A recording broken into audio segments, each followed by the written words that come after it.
Assalomu alaykum do'stlar. Xudo xolasa kanalizasiya ishlarini boshlab berdik. 5 barmoq to'g'risini somsa qaram.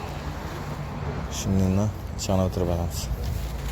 6 metr dengli güzellik doğru boradi. Mana ishtirok etib o'tdi kutaking. Kim bu yana? Yerda rakvina bo'ladi. Aynan yanında ishada shuni ham ishtirok etib beramiz.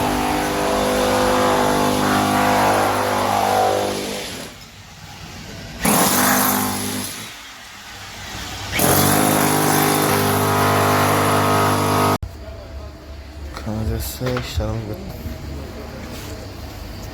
Yanına 150'ye 100 perifot.